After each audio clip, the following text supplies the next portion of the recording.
साथियों, मैं राकेश और आप देख रहे हैं हमारा यूट्यूब चैनल। जिस तरह से इस देश में जो बहुजनों की आवाज है उसको पहुंचाने का काम हम लगातार करने की कोशिश कर रहे हैं। इस देश में जो नए नए मुद्दे, यहाँ की समस्याएं जो है, बहुजनों की जो मुख्य समस्याएं है, वो समस्याओं को कहीं ना कहीं उजागर करने के लिए हमने जो बीड़ा उठाया हुआ है, उसी के तहत आज जो ज्वलन मुद्दा है इस देश में कि क्या ओबीसी की गिनती, यह बड़ा मुद्दा है, या इस देश में जो राम मंदिर बनाया जा रहा है, लोगों की आस्था का सवाल है, तो क्या यह बड़ा मुद्दा है। आज हमारे स्टूडियो में राष्ट्रीय पिछड़ा वर्ग मोर्चा के राष्ट्रीय अध्यक्ष माननीय चौधरी विकास पटेल सर हमारे साथ में जुड़े हुए हैं। सर, हमारे चैनल पर आपका बहुत बहुत धन्यवाद, आप यहाँ पर में आए, आपका खूब बहुत स्वागत। थैंक यू जी। तो सर, सबसे पहला सवाल मेरा ये रहेगा कि कल जो 22 जनवरी का जो दिन था, आपके संगठन के माध्यम से काला दिन मनाया गया, और ऐसा बताया गया कि वहां पर जो राम मंदिर बनाया गया है, वह वो जो जगह है वो कुछ कहीं ना कहीं बौद्ध स्थल है, बुद्ध से जुड़ी हुई जगह है। सर, क्या मामला है, बताइए हमारे दर्शकों को। सबसे पहले तो कल बड़े पैमाने पर देश भर में बहुजनों ने काला दिन मनाया, तो इसके लिए उन सभी को आभार व्यक्त करते हैं कि हमारे आह्वान पर बहुत सारे लोगों ने उसमें शिरकत किया और काला दिन मनाने का काम किया।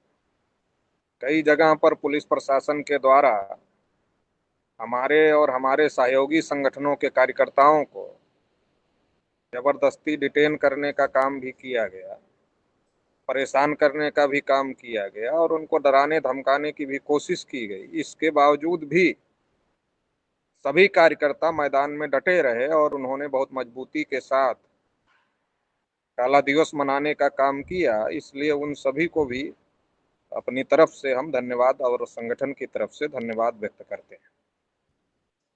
मामला ये है कि देश के अंदर जो तथागत बुद्ध की विरासत है,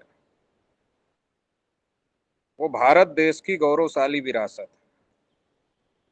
दुनिया के लोग जिसका अनुकरण करते हैं, और जब देश के प्रधानमंत्री या तमाम बड़े बड़े लोग विदेशों में जाते हैं तो यही कहने का काम करते हैं कि हम तथागत बुद्ध और सम्राट अशोक की धरती से आए हुए हैं।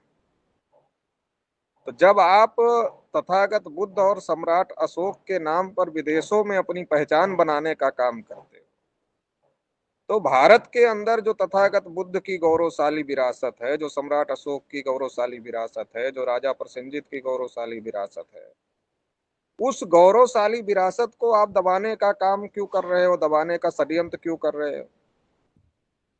तथागत बुद्ध की जो विरासत है वो पिछड़े वर्गों की भी गौरवशाली विरासत है, इस देश की गौरवशाली विरासत है। और अयोध्या जो है उसका पुराना नाम साकेत है, और साकेत बौद्ध नगरी थी, और 16 वर्षावास तथागत बुद्ध ने साकेत में किया हुआ है। और जब लॉकडाउन में समतलीकरण का काम चल रहा था तो उस समय अवशेष भी निकले बुद्धिस्टों के। तो ये सारा सबूत बुद्धिस्टों का है। जब आप ये नहीं मानने के लिए तैयार हो कि जो जमीन पर जैसा बना है अभी है उसको वैसे ही रहना दिया जाए, ऐसा आरएसएस बीजेपी के लोग मानने के लिए नहीं तैयार है। वो कहते हैं जमीन के नीचे हमारा है। तो अगर जमीन के नीचे की खुदाई हुई और खुदाई में अवशेष नहीं निकले और बुद्धिस्टों के अवशेष निकले, तो बुद्धिस्टों का वहां पर बुद्धिस्टों को ही उसको में देना चाहिए, ना कि उसको ब्राह्मणों को देना चाहिए राम मंदिर के नाम पर। तो ये गलत है। उनको ब्राह्मणों को राम मंदिर बनाना है तो वो पूरे भारत के दूसरे हिस्से में बनाए, इसके लिए कोई ऐतराज नहीं है। लेकिन जो जमीन बुद्धिस्टों की है और जो पिछड़े वर्गों की गौरवशाली विरासत है, उस विरासत पर कब्जा करने का जो षड्यंत्र किया, इसके विरोध में हम लोगों ने 22 जनवरी को काला दिवस घोषित किया। सर, मुझे एक चीज बताइए कि ये जो मामला है, ये पहले हिंदू मुस्लिम चला, अभी आप कह रहे हैं कि यहाँ पर में ये जो विरासत है ये बुद्धिस्ट लोगों की है, तो राष्ट्रीय पिछड़ा वर्ग मोर्चा ने क्यों पहल की इस मामले में? राष्ट्रीय पिछड़ा वर्ग मोर्चा ने इसलिए पहल की क्योंकि जो देश का इतिहास है वो तथागत बुद्ध का इतिहास है। भारत का जो गौरव है उस गौरव में तथागत बुद्ध का जो नाम है वो बहुत बड़ा है। और जो तथागत बुद्ध हैं वो पिछड़े वर्गों की गौरवशाली विरासत है।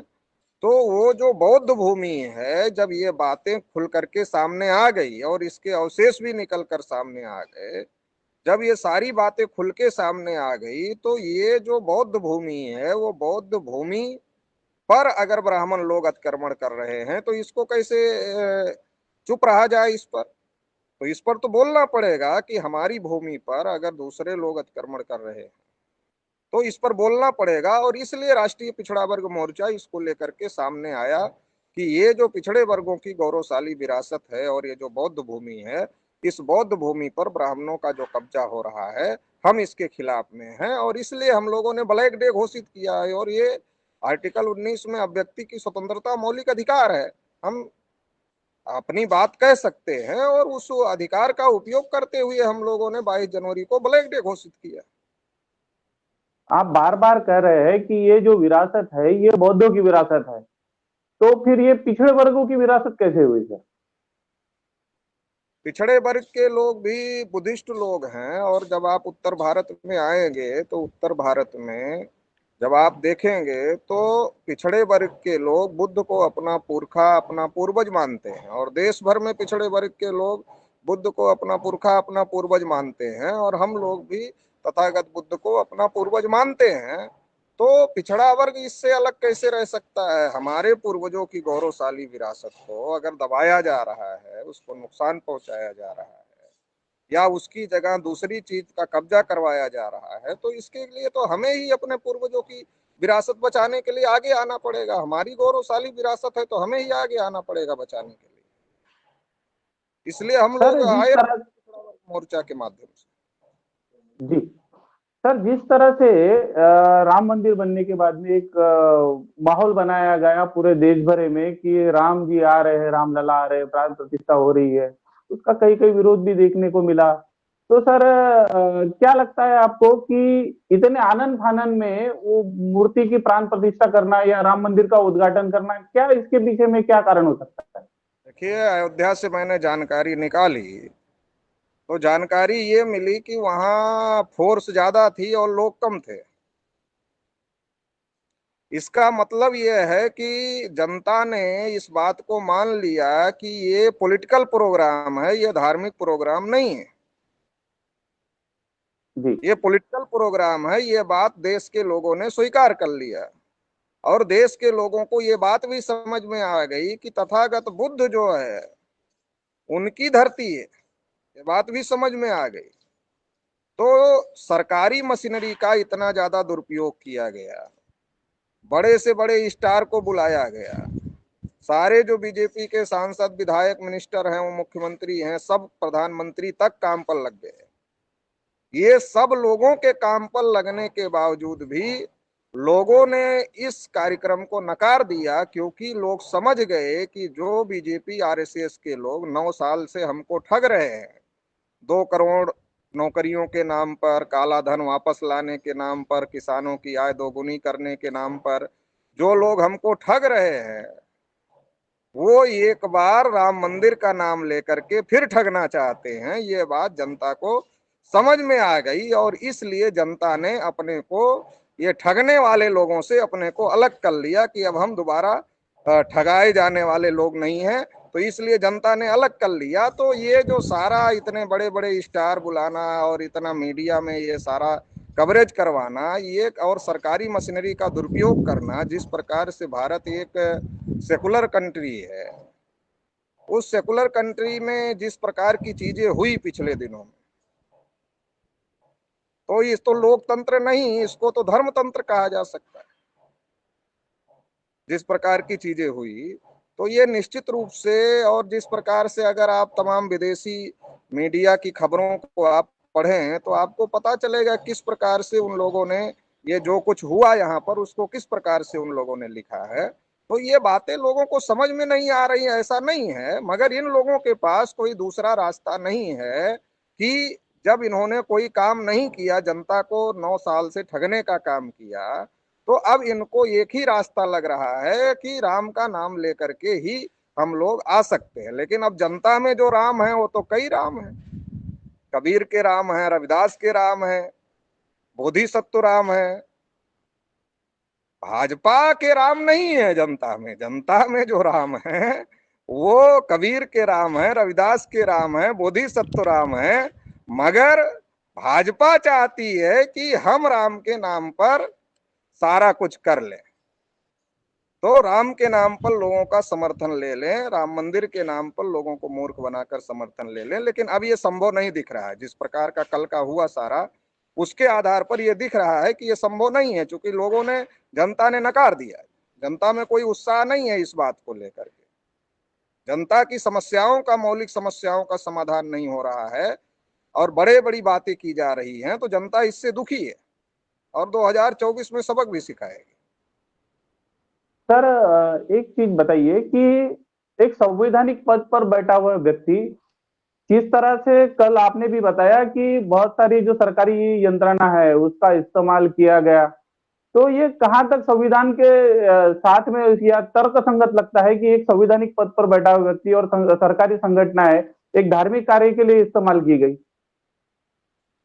ये बहुत ज्यादा गलत है। भारत कोई किसी धर्म का ये देश नहीं है, धार्मिक देश नहीं है जैसे सर दुनिया में थोड़ा कुछ रोकता देश। हूँ, मेरे सवाल में एक चीज और रह गई है कि सोशल मीडिया के माध्यम से भी कुछ लोग ऐसा पूछ रहे हैं कि आपने हजारों ट्रेनें चलाई राम मंदिर जाने के लिए, लेकिन यही ट्रेनें उस समय में कहाँ थी जब कोरोना के समय में लोग पैदल चले हजारों किलोमीटर, और कई माओ के बच्चे जो है सड़कों पर भी हुए हैं, तो ये ट्रेनें उस समय में दिखाई नहीं दी। देखिए, जो आरएसएस बीजेपी के लोग हैं जी। वो जनता की किसी समस्या का समाधान नहीं करना चाहते, बल्कि वो धार्मिक ध्रुवीकरण करना चाहते हैं। कोविड में जिस प्रकार की घटनाएं हुई, अब उसकी निंदा करने के लिए कोई शब्द किसी के पास होना नहीं चाहिए। किस प्रकार से हजारों किलोमीटर लोग पैदल चले, महिलाएं रास्ते में बच्चों को जन्म दिया और कितने बच्चे एक्सपायर हो गए रास्ते में, कितने लोगों को बेड नसीब नहीं हुआ, हॉस्पिटल नहीं नसीब हुआ और लोग चले गए।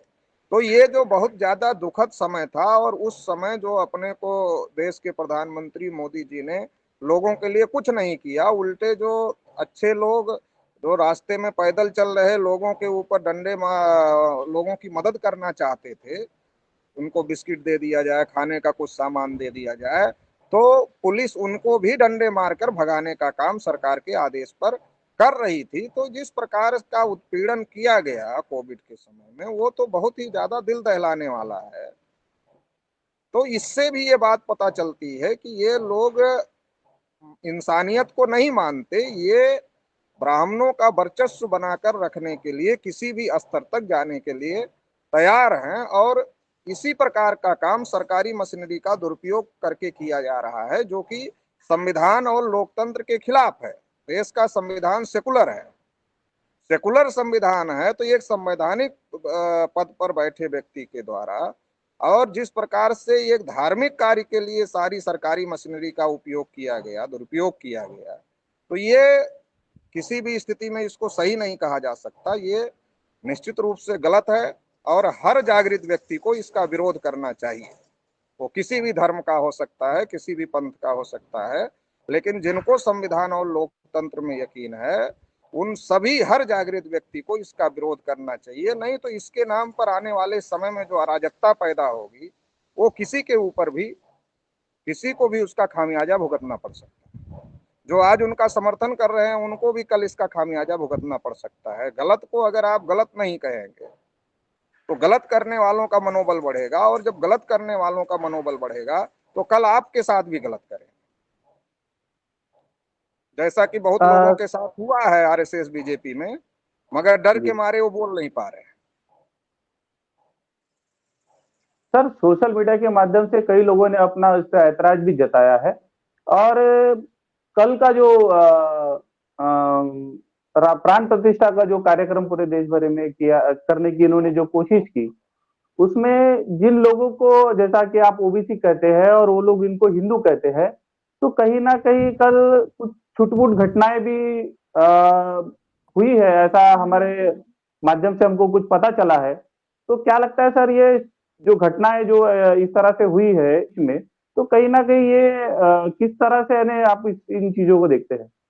ऐसी घटनाओं की तो जानकारी नहीं है ज्यादा, चूंकि अभी लोग इस बात के लिए तैयार नहीं है। हो सकता है कि आरएसएस, बीजेपी, बजरंग दल और उनसे जुड़े संगठनों के कार्यकर्ताओं ने कहीं तनाव पैदा करने की दृष्टि से ऐसा किया हो, तो उसकी जानकारी अभी हमारे पास में नहीं है। मगर अगर ऐसा हुआ है तो निश्चित रूप से उसमें आरएसएस, बीजेपी के लोग ही इन्वॉल्व होंगे और उनके द्वारा ही ऐसा किया गया होगा, क्योंकि अभी देश में लोग इस धर्म के नाम पर लड़ने के लिए तैयार नहीं है। तो सर, ओबीसी के लिए बड़ा मुद्दा क्या है? राम से जुड़ी हुई आस्था बड़ा मुद्दा है, या ओबीसी की जाति न्याय जनगणना ये बड़ा मुद्दा है? नहीं, देखो, है क्या कि राम को लोग अपने अपने तरीके से मान रहे हैं। कोई कबीर के राम को मान रहा है, कोई रविदास के राम को मान रहा है। और ओबीसी में जो राम है, चूंकि बुद्ध ओबीसी थे, तो ओबीसी में जो राम है वो बोधिसत्व राम है। ठीक है, उसका रूप परिवर्तन कर दिया गया ब्राह्मणों के द्वारा, या उसका ब्राह्मणीकरण करने की कोशिश की गई, या अभी जो बुद्ध को विष्णु का अवतार बताया जा रहा है, यही ब्राह्मणीकरण है। तो ये ब्राह्मणीकरण की कोशिश, कोई भी अच्छा आदमी अगर बड़ा आदमी बन गया तो वो ब्राह्मणों से ही जुड़ा हुआ है। ये बात जो साबित करने की कोशिश है, ये साबित करने की जो कोशिश है, यही ब्राह्मणवाद है, यही ब्राह्मणीकरण है। तो अलग अलग तरीके से लोग अपने अपने राम को मान रहे हैं। तो सवाल राम का नहीं है, सवाल ये है कि इस देश में हमको हमारे हक अधिकार कैसे मिले। अगर राम का नाम लेकर हमारे हक अधिकार को रोकने का षड्यंत्र किया जाएगा तो ये षड्यंत्र हमें मंजूर नहीं। राम का नाम लेकर हमारे हक अधिकार को रोकने का जो षड्यंत्र है, वो षड्यंत्र हमें मंजूर नहीं है। या राम का नाम लेकर तथागत बुद्ध की जो गौरवशाली विरासत है, अगर उसको दबाने का, उसको खत्म करने का षड्यंत्र किया जाएगा, तो ये षड्यंत्र भी हमको मंजूर नहीं है। तो इसके खिलाफ आवाज उठेगी। और लगातार इस देश में एक लंबे समय से अगर आप देखें, तो जब जब ओबीसी के हक अधिकार का इशू खड़ा होता है, तो उसमें धार्मिक मुद्दे उठाए जाते हैं ताकि ओबीसी को उनके हक अधिकार से वंचित किया जाए। तो ये किया जा रहा है। जब 90-92 में मंडल कमीशन का मामला चला, तो बाबरी मस्जिद गिरा दी गई, राम जन्मभूमि बाबरी मस्जिद का विवाद खड़ा किया गया। और अब जब जाति आधारित जनगणना का मुद्दा चरम पर है और नरेंद्र मोदी को ये बात जवाब देते नहीं बन रहा है, को जनगणना क्यों नहीं करवा रहे हैं। इलेक्शन में अमित शाह कहते हैं कि हम जनगणना के विरोधी नहीं है, उनके तमाम नेता कहते हैं कि हम जनगणना, हमारी पार्टी भी जनगणना कराना चाहती है। तो सवाल ये है कि जब नरेंद्र मोदी ओबीसी अपने को कहते हैं, तो वो जनगणना ओबीसी की क्यों नहीं करवा रहे हैं। नीतीश कुमार ने तो बिहार में करके दिखा दिया और रिजर्वेशन भी बढ़ा दिया। अगर नीतीश कुमार बिहार में कर सकते हैं, तो नरेंद्र मोदी जी पूरे देश के प्रधानमंत्री हैं, तो क्यों नहीं कर सकते। तो ये जो जवाब नहीं देते बन रहा है, तो वो करना नहीं चाहते आरएसएस के लोग, क्योंकि आरएसएस के ब्राह्मण ओबीसी को हक अधिकार नहीं देना चाहते, तो वो नहीं करना चाहते। नहीं करना चाहते तो इस मुद्दे को दबा दिया जाए। तो इसके लिए दोबारा से ये धार्मिक ध्रुवीकरण का मुद्दा उठाने की कोशिश आरएसएस, बीजेपी के द्वारा की गई, लेकिन इसको जनता ने नकारने का काम किया, नकार दिया इसको। और अभी ओबीसी अपने हक अधिकार की लड़ाई लड़ेगा। जाति आधारित जनगणना होनी चाहिए और जिसकी जितनी संख्या है उसको उतनी हिस्सेदारी सभी क्षेत्रों में मिलनी चाहिए। ये मजबूत लड़ाई ओबीसी लड़ेगा और राष्ट्रीय पिछड़ा वर्ग मोर्चा के द्वारा आने वाले समय में इसको लेकर बड़ा कार्यक्रम भी घोषित किया जाए। सर, एक हमारे श्रोता का सवाल आया है आपसे। बाबरी मस्जिद गिराने में बहुत सारे ओबीसी लीडर थे, उमा भारती, विजय कटियार जैसे लोग थे, लेकिन कल के प्रोग्राम में उनको नहीं बुलाया गया।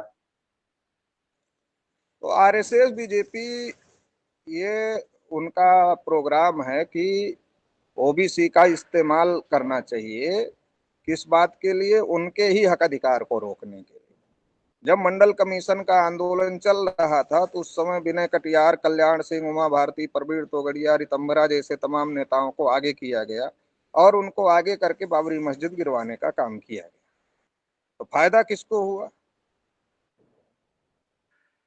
ओबीसी को इसका फायदा नहीं हुआ, बल्कि ओबीसी की करोड़ों नौकरियां जो ओबीसी को मिलती, अगर मंडल कमीशन पूरी तरीके से लागू होता और संख्या के अनुपात में ओबीसी को हिस्सेदारी मिलती, तो करोड़ों नौकरियां ओबीसी को मिलती, मगर वो करोड़ों नौकरियां ओबीसी को नहीं मिली। अब मंदिर बन रहा है तो मंदिर का जो ट्रस्ट बनाया गया, उस ट्रस्ट में एक भी ओबीसी को नहीं रखा गया। इतना ही नहीं, आश्चर्य की बात तो ये है कि ये लोग कहते हैं कि राम जो थे वो राजपूत थे, क्षत्रिय थे, तो राम राजपूत थे, तो राजपूत को भी नहीं लाया गया सामने, नहीं रखा गया। तो ये सारे लोगों को, चाहे ओबीसी हो, चाहे एससी हो, चाहे एसटी हो, या राजपूत हो या वैश्य हो, उसको क्या हिंदू के नाम पर सबको बरगला करके अपना ही वर्चस्व स्थापित करना चाहते हैं और हिंदू के नाम पर सबका समर्थन लेना चाहते हैं। ये ब्राह्मणों का बहुत बड़ा षड्यंत्र है। तो ओबीसी का इस्तेमाल करो और फेंक दो। तो विनय कटियार, कल्याण सिंह, उमा भारती, अब ये लोग, कल्याण सिंह जी तो नहीं रहे अब हमारे बीच में, लेकिन ये लोग तो हैं, विनय कटियार जी हैं, उमा भारती जी हैं। तो आडवाणी जी को निमंत्रण गया था, विनय कटियार ने भी कहा हमको निमंत्रण मिला है लेकिन मैं जाऊंगा नहीं, अपने घर में रहूंगा। विनय कटियार अयोध्या में ही रहते हैं, उनका घर अयोध्या में ही है, मगर अयोध्या में होकर भी उनको कोई जिम्मेदारी उसमें नहीं सौंपी गई, उनके द्वारा ही कहा जा रहा था। तो इसके आधार पर ये बातें पता चलती है। लेकिन अब ये लोग बोल क्यों नहीं सकते? बोलेंगे तो सुप्रीम कोर्ट ने ये कहा है कि मस्जिद गिराना गलत था, मंदिर वहीं बने। जी। सुप्रीम कोर्ट ने कहा कि मंदिर तो वहां बनेगा, लेकिन मस्जिद गिराना हम्म। गलत था। तो मस्जिद गिराना गलत था, इसका मतलब जो लोग मस्जिद गिराए वो बरी नहीं हुए है। जी। अगर ज्यादा बोलेंगे तो आप तो जानते ही हैं कि फिर इनको ही अंदर कर देगी, इन्हीं की सरकार इनको अंदर कर देगी। तो इसलिए वो बोल भी नहीं सकते कुछ, लेकिन असंतुष्ट हैं लोग, मगर बोल नहीं सकते। असंतुष्ट होने की वजह से बहुत सारे लोग गए नहीं, और जो गए तो उनको जो सम्मान मिलना चाहिए था वो सम्मान नहीं दिया गया। तो इससे भी ओबीसी को सीखना चाहिए और देश के सारे बहुजनों को सीखना चाहिए कि हमारा इस्तेमाल आरएसएस बीजेपी के लोग कर रहे हैं, और इससे सतर्क सर। होकर अपनी लड़ाई लड़ना चाहिए। जी। सर, देश में एक अलग और एक माहौल चल रहा है। एक तरफ में तो जैसा कि आपने देखा होगा, दिल्ली में भी बड़े पैमाने पे जो वकील लोग हैं वो ईवीएम के विरोध में उतरे हैं। उसका जो असर है वो देश के अन्य अलग अलग बड़े शहरों में भी दिखाई दे रहा है। वहां पे भी वकील लोग जो है वो ईवीएम के विरोध में उठ रहे हैं। और बहुत सारी जो संगठनाएं हैं वो भी ईवीएम के विरोध में काम कर रही है सर। तो आप राष्ट्रीय अध्यक्ष है राष्ट्रीय पिछड़ा वर्ग मोर्चा के, तो आप किस तरह से इस पे स्टैंड रखते हैं सर? हमने पहले ही इसको लेकर समर्थन जारी किया हुआ है, ईवीएम का जो आंदोलन है, और 31 जनवरी को एक बहुत बड़ा मोर्चा दिल्ली में होने वाला है ईवीएम के विरोध में। तो उसमें राष्ट्रीय पिछड़ा वर्ग मोर्चा के कार्यकर्ता देश भर से शामिल रहेंगे, और देश भर में उसकी तैयारी चल रही है, क्योंकि ईवीएम एक बहुत बड़ा मसला है। ईवीएम के मुद्दे ये को भी ये ये राम जो मंदिर के 31 जैसा तारीख बहुत का बड़ा मसला आंदोलन है सर, ये कौन से संगठन द्वारा किया जा रहा है। वामन मेश्राम जी, जो कि भारत मुक्ति मोर्चा के राष्ट्रीय अध्यक्ष है, उनके द्वारा ये घोषित किया गया है, और है? तमाम संगठनों ने उसका समर्थन किया है। राष्ट्रीय पिछड़ा वर्ग मोर्चा ने भी इसका समर्थन किया है, क्योंकि ईवीएम से फ्री फेयर ट्रांसपेरेंट इलेक्शन नहीं हो सकता, इसलिए सुप्रीम कोर्ट ने वीवीपैट लगाने का काम किया। मगर वीवीपैट की पर्चियों की रिकाउंटिंग ना होने की वजह से वो चोरी पकड़ी नहीं जा रही। तो इसलिए इसके खिलाफ लड़ना बहुत ज्यादा जरूरी है। इस ईवीएम ने ही तानाशाही को जन्म दिया, जो मोदी और आरएसएस की जो तानाशाही चल रही है, इस तानाशाही को जन्म देने का काम ईवीएम ने किया है। तो इसलिए तानाशाही की जड़ में ईवीएम है, तो इसलिए इस ईवीएम को हटाना पड़ेगा, तभी ये तानाशाही खत्म होगी और फिर से लोकतंत्र बहाल होगा। अभी ईवीएम है तो ये नहीं कहा जा सकता कि लोकतंत्र है, तानाशाही चल रही है। और इसलिए वो सरकारी मशीनरी का इतने बड़े पैमाने पर दुरुपयोग करने में सफल हो रहे हैं, क्योंकि उनको डर ही नहीं रह गया है अब जनता का। तो सर, जैसा कि आप कहते हैं कि ईवीएम का पूरा कब्जा जो है उनके पास में है, तो फिर उन्हें इस तरह का प्रोपेगेंडा करने की क्या जरूरत पड़ी है? राम की आस्था के नाम पर लोगों को इकट्ठा करने की जरूरत क्या पड़ी है? कोई ना कोई देश में माहौल तो बनाना पड़ेगा जिसके नाम पर वोट पड़े, ऐसा इलेक्शन के बाद बताया जाए। जी। तो एक तीर से कई निशाने साध रहे हैं। एक तो जो मुद्दे हैं, मौलिक मुद्दे हैं, उसको दबा दिया जाए। ईवीएम का मुद्दा है, जाति जनगणना का मुद्दा है, ऐसे बहुत सारे मुद्दे हैं, उन मुद्दों को दबा दिया जाए। मजदूरों का मुद्दा है, किसानों का मुद्दा है, नौजवानों के रोजगार का मुद्दा है, महंगाई का मुद्दा है, महिलाओं के उत्पीड़न का मुद्दा है, पुरानी पेंशन बहाली का मुद्दा है, ऐसे तमाम मुद्दे हैं, उन मुद्दों को दबा दिया शिक्षा का। जाए। हाँ, और न्यू एजुकेशन पॉलिसी लाया जो कि लोगों के जी। विरोध में है।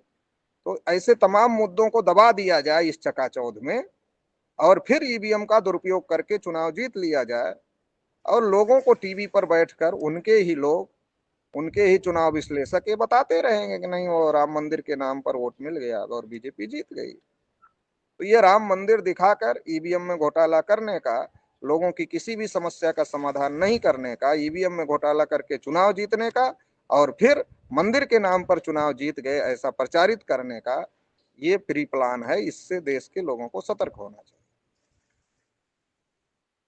तो बहुत बहुत धन्यवाद सर, आपने बड़े ही अच्छे तरीके से ये सारे मुद्दों को विश्लेषण किया। सर, हमारे चैनल के माध्यम से आप देश के सारे नागरिकों को और खास करके ओबीसी लोगों को क्या संदेश देना चाहेंगे?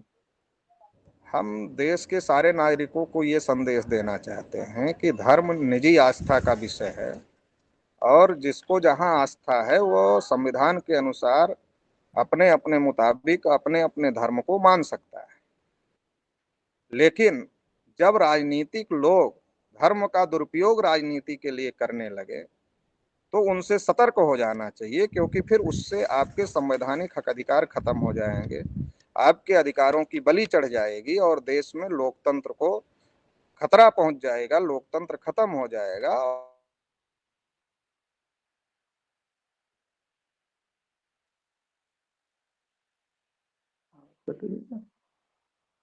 सर, शायद आपका और नेटवर्क कट गया इससे है।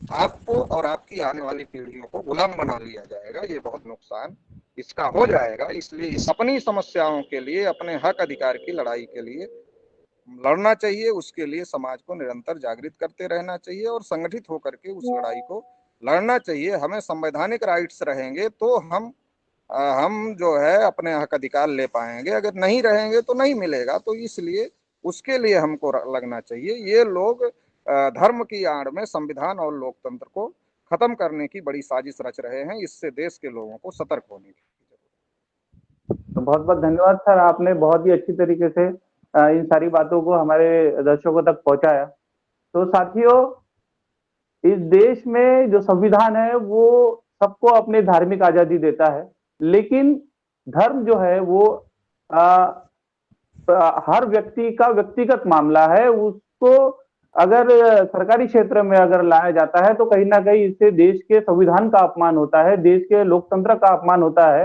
और जिन बातों से